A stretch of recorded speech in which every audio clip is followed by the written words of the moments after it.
It's now over midnight, and I didn't do a vlog, so why not? Let's do a vlog. Okay. Chapter 17 of The Martian. I'll just do one chapter. I'm not crazy enough to do 2 or more.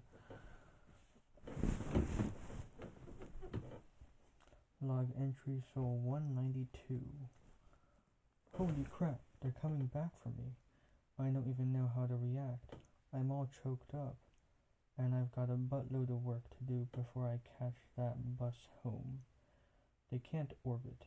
If I'm not in space when they pass by, all they can do is wave. I have to get to Ares 4's MAV. Even NASA accepts that. And when the nannies at NASA recommend a 3,200 kilometer overland drive, you know you're in trouble.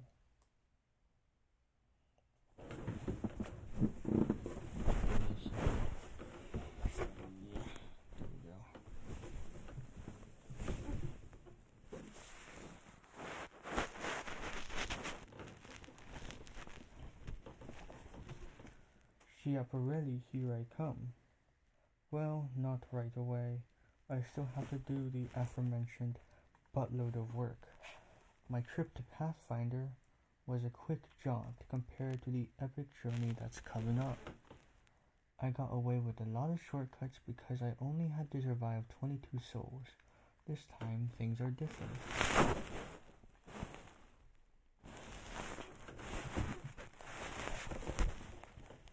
I averaged 80 kilometers per soul on my way to Pathfinder.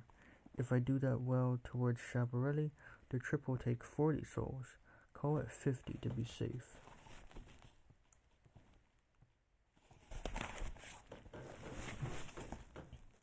But there's more to it than just travel. Once I get there, I'll need to set up camp and do a bunch of MAV modifications. NASA estimates they'll take 30 souls, for 45 to be safe. Between the trip and the MAV mods, that's 95 souls. Call it 100 because 95 cries out to be approximated.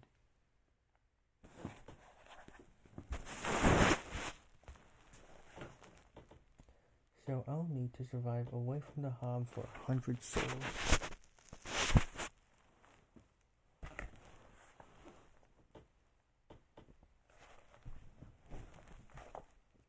What about the MAV, I hear you ask, in my fevered imagination? Won't it have some supplies? Air and water at the very least?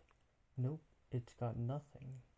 It does have air tanks, but they're empty, and Ares' mission needs lots of O2, N2, and water anyway. Why send more with the MAV? Easier to have the crew top off the MAV from the Hob. Fortunately for my crewmates, the mission plan had Martinez fill the MAV tanks on Sol 1. The flyby is on Sol 549, so I'll need to leave by 449. That gives me 257 souls to get my butt in gear. Seems like a long time, doesn't it? Yeah.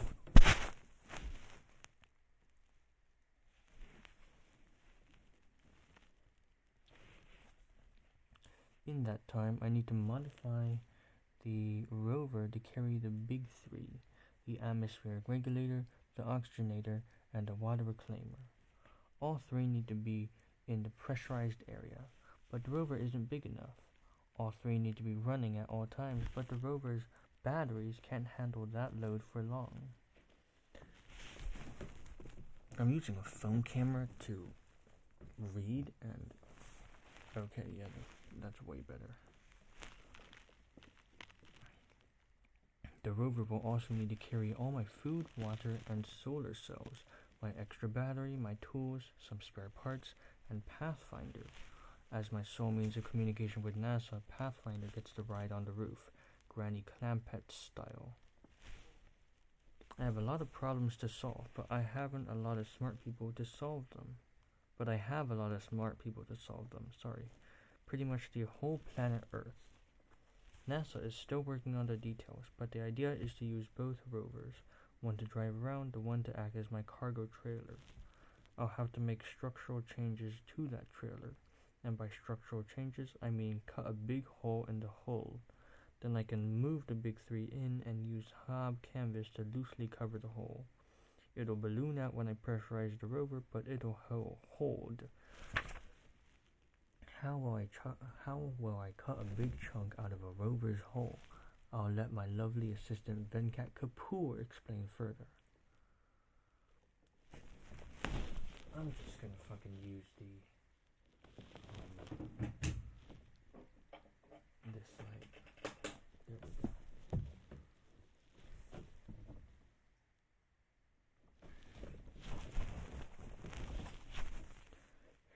1438 JPL. I'm sure you're wondering how to cut a hole in the rover.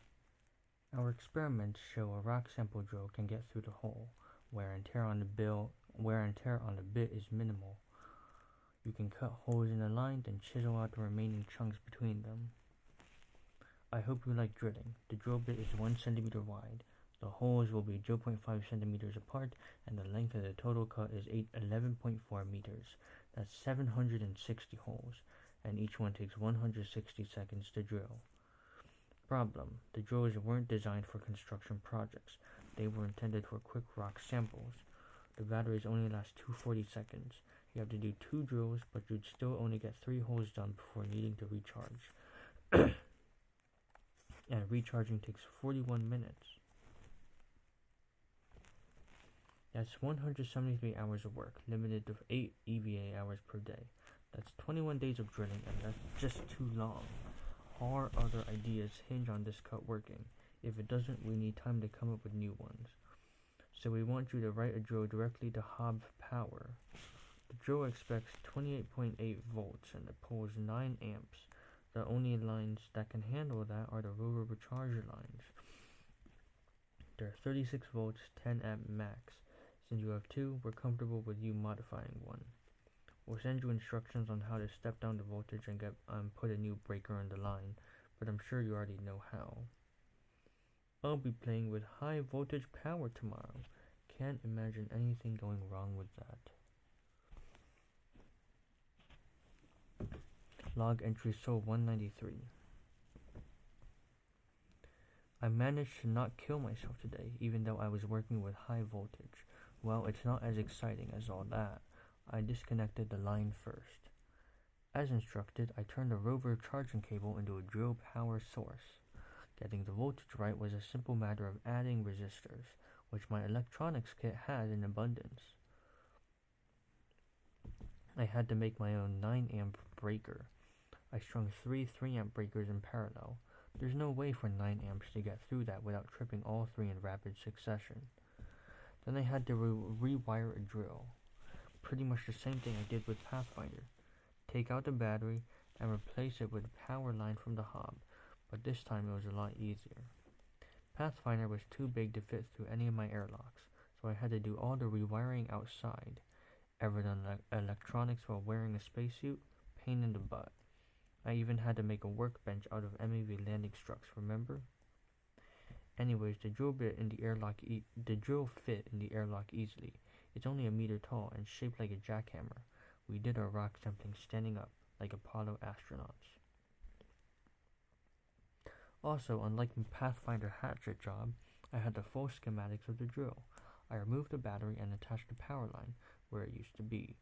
Then, taking the drill and its new cord outside, I connected it to the modified rover charger and fired it up. Worked like a charm. The drill whirled away with happy abandon.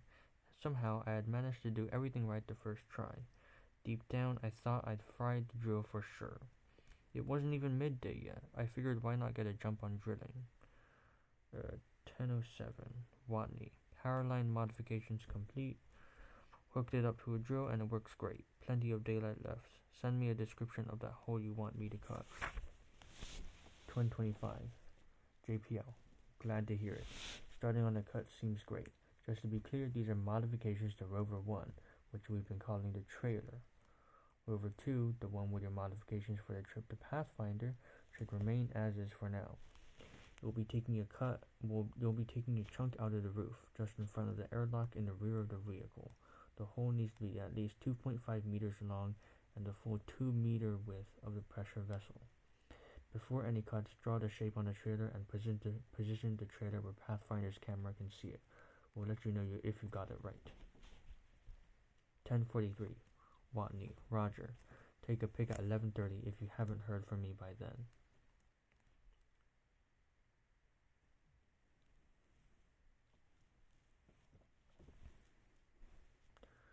The rovers are made to interlock so one can tow the other. That way you can rescue your crewmates if all hell breaks loose. For that same reason, rovers can share air via hoses you connect between them. That little feature will let me share atmosphere with the trailer on my long drive. I'd stolen the trailer's battery long ago. It had no ability to move under its own power. So I hitched it up to my awesomely modified rover and towed it into place near Pathfinder. Venkat told me to draw the shape I planned to cut, but he neglected to mention how. It's not like I have a Sharpie that can work out on the surface, so I vandalized Martinez's bed. Vandalized Martinez's bed. That sounds weird. The cots are basically hammocks, lightweight string woven loosely into something that's comfortable to sleep on. Every gram counts when making stuff to send to Mars. I unraveled Martinez's bed and took the string outside, then taped it to the trailer hole along the path I planned to cut. Yes, of course, duct tape works in a near vacuum. Duct tape works anywhere. Duct tape is magic and should be worshipped.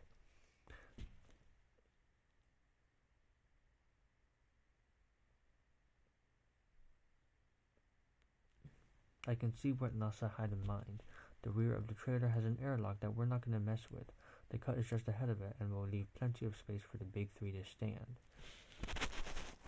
I had no idea how NASA plans to power the Big Three for 24.5 hours a day and still have energy left to drive. I bet they don't know either, but they're smart. They'll work something out. 11:49 JPL.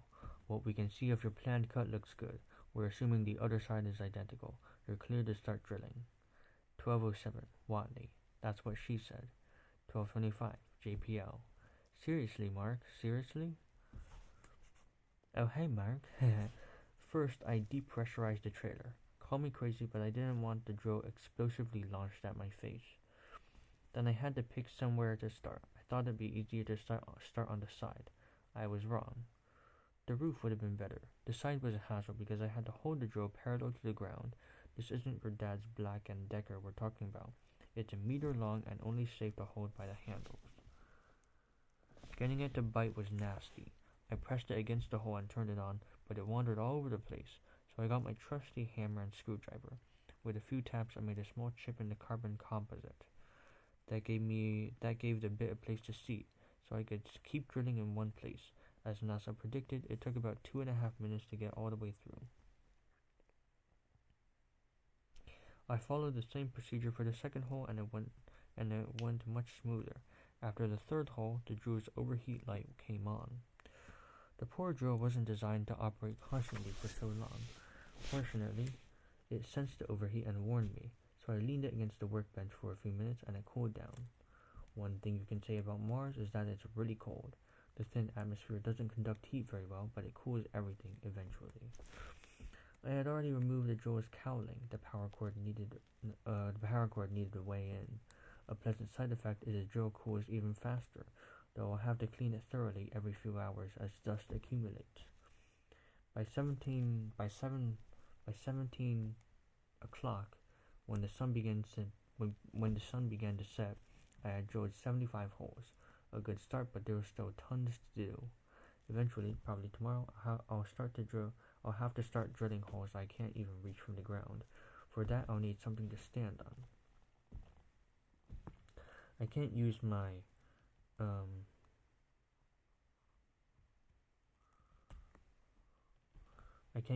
workbench. It's got Pathfinder on it, and the last thing I'm going to do is mess with that. But I've got 3 more MAV landing struts.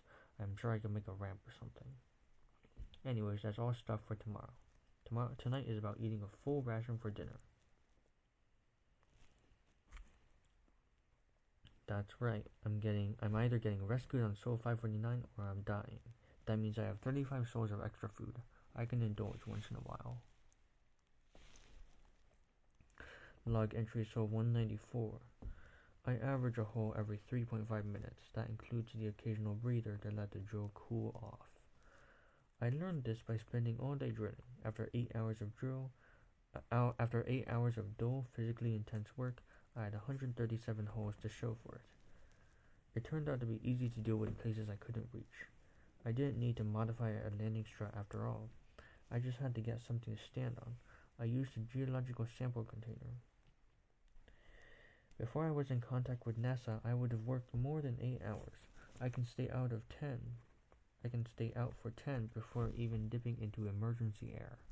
But NASA's got a lot of nervous Nellies who don't want me out longer than a spec. With today's work, I'm about 1/4 the way through the whole cut, at least 1/4 of the way through the drilling. Then I'll have 759 little chunks to chisel out, and I'm not sure how well carbon composite is going to take to that, but NASA will do 1,000 times back on Earth and tell me the best way to get it done. Anyways, at this rate, it'll take me 4 more sols of boring work to finish the drilling. I'm actually exhausted. Lewis's supply of horrible 70s TV. I've actually exhausted Lewis's supply of horrible 70s TV, and I've read all of Johansson's mystery books. I've already rifled through other crewmate stuff to find entertainment, but all vocal stuff is in German. Beck brought nothing but medical journals, and Martinez didn't bring anything. I got really bored. So I decided to pick a theme song, something appropriate, and naturally it should be something from Lewis's hideous 70s collection. It wouldn't be right any other way. There are plenty of candidates. Life on Mars by David Bowie, Rocket Man by Elton John, Alone Again Naturally by Gilbert O'Sullivan, but I settled on Staying Alive by the Bee Gees. How many pages left? Oh, good. Log entry so 195. Another day, another bunch of holes. 145 this time. I'm getting better.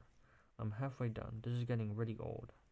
But at least I have encouraging messages from Venkat to cheer me on. 1712, Watney. 145 holes today. 357 total. 1731, JPL. We thought you'd have done more by now. Jerk.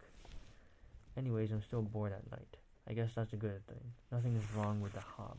There's a perfect plan to save me. There is a plan to save me, and the physical labor is making me sleep wonderfully. I miss tending the potatoes. The hob isn't the same without them. There's still soil everywhere. No point in lugging it back outside. Lacking anything better to do, I ran some tests on it. Amazingly, some of the bacteria survived. The population is strong and growing. That's pretty impressive when you consider it was exposed to near vacuum and subarctic temperatures for over 24 hours. My guess is pockets of ice formed around some of the bacteria, leaving a bubble of survivable pressure inside, and the cold wasn't quite enough to kill them. With hundreds of millions of bacteria, it only takes one survivor to stave off extinction. Life is amazingly tenacious. They don't want to die any more than I do. Log entry Soul 196. I screwed up. I screwed up big time. I made a mistake that might kill me. I started my EVA around 8:45. Same as always. I got my hammer and screwdriver and started chipping the trailer's hole. It's a pain in the ass to make a chip before each drilling, so I got my hammer and it's a pain in the ass to make a chip before each drilling, so I made all the day's chip in a single go. After chipping out 150 divots, I got to work. It was the same as yesterday and the day before. Drill through, relocate, drill through, relocate, drill through a third time, then set the drill aside to cool. Repeat that process over and over till lunchtime. At 12 o'clock, I took a break. Back in the hob, I enjoyed a nice lunch and played some chess against the computer, then back out for the day's second EVA. At 13:30, my ruination occurred, though I didn't realize it at the time. The worst moments in life are heralded by small observations. The tiny lump on your side that wasn't there before. Coming home to your wife and seeing 2 wine glasses in the sink. Interesting. Anytime you hear, we interrupt this program. For me, it was when the drill didn't start. Only 3 minutes earlier, it was working fine. I had finished the hole and set the drill aside to cool. Same as always.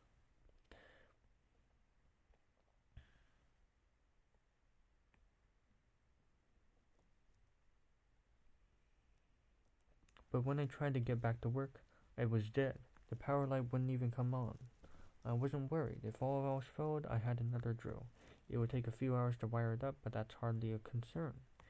The power light being off meant there was probably something wrong with the line. A quick glance at the airlock window showed the lights were on in the hob, so there were no systemic power problems. I checked my new breakers, and sure enough, all three had tripped. I guess the drill pulled a little too much amperage. No big deal. I reset the breakers and got back to work. The drill fired right up, and I was back to making holes. Doesn't seem like a big deal, right? I certainly didn't think so at the time. I finished my day at 1700 after drilling 131 holes. Not as good as yesterday, but I lost some time due to the drill malfunction. I reported my progress.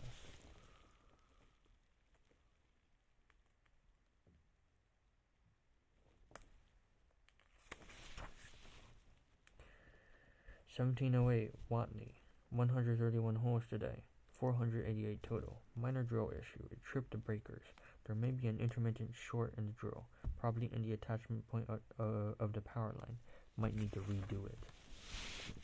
Earth and Mars are just over 18 light minutes apart now.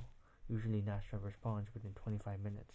Remember, I do all my communication from Rover 2, which relays everything through Pathfinder.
I can't just lounge in the hob waiting a reply. I have to stay in the rover until they acknowledge the message.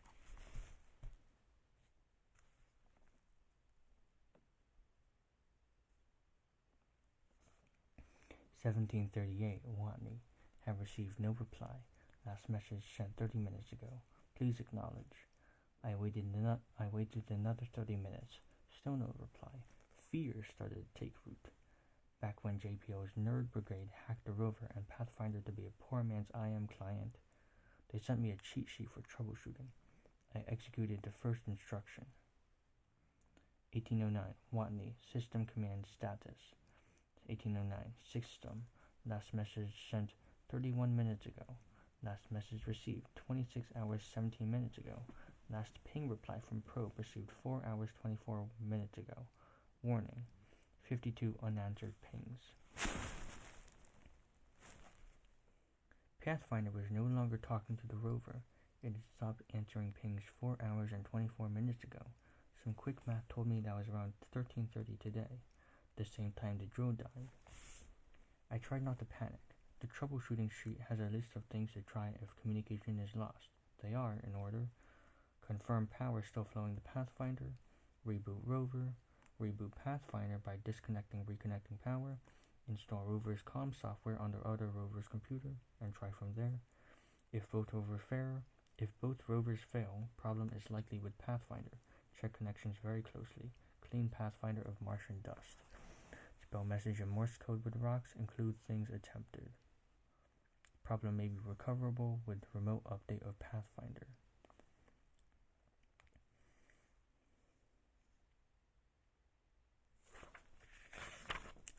I only got as far as step 1. I checked Pathfinder's connections and the negative lead was no longer attached. I was elated. What a relief. With a smile on my face, I fetched my electronics kit and prepared to reattach the lead. I pulled it out of the probe to give it a good cleaning and noticed something strange. The insulation had melted. I pondered this development. Well, the insulation usually means a short. More current than the wire could handle had passed through. But the bare portion of the wire wasn't black or even singed, and the positive lead's insulation hadn't melted at all. Then one by one, the horrible realities of Mars came into play. The wire wouldn't be burned or singed. That's a result of oxidation, and there's no oxygen in the air. Then there likely was a short after all. But with the positive lead being unaffected, the power must have come from somewhere else. And the drill breaker tripped around the same time. Oh crap. The internal electronics for Pathfinder included a ground lead to the hull. This way it could not build a static charge in Martian weather conditions. The hull sat on panel A.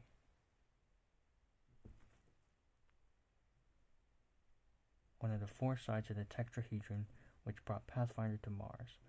The other 3 sides are still in Ares Vallis where I left them. Between panel A and the workbench were the mylar balloons Pathfinder had used to tumble land. I had shredded many of them to transport it, but a lot of material remained, enough to reach around panel A and be in contact with the hull.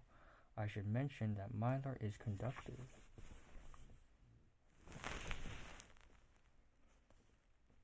At 13:30, I leaned the drill against the workbench. The drill's cowling was off to make room for the power line. The workbench is metal. If the drill leaned against the workbench just right, it could make a metal-to-metal connection. And that's exactly what happened. Power traveled from the drill line's positive lead, through the workbench, through the mylar, through Pathfinder's hull, through a bunch of extremely sensitive and irreplaceable electronics, and out the negative lead of Pathfinder's power line. Pathfinder operates on 50 milliamps. It got 9,000 milliamps, which plowed through the delicate electronics, frying everything along the way. The breakers tripped, but it was too late. Pathfinder's dead. I've lost the ability to contact Earth. I'm on my own.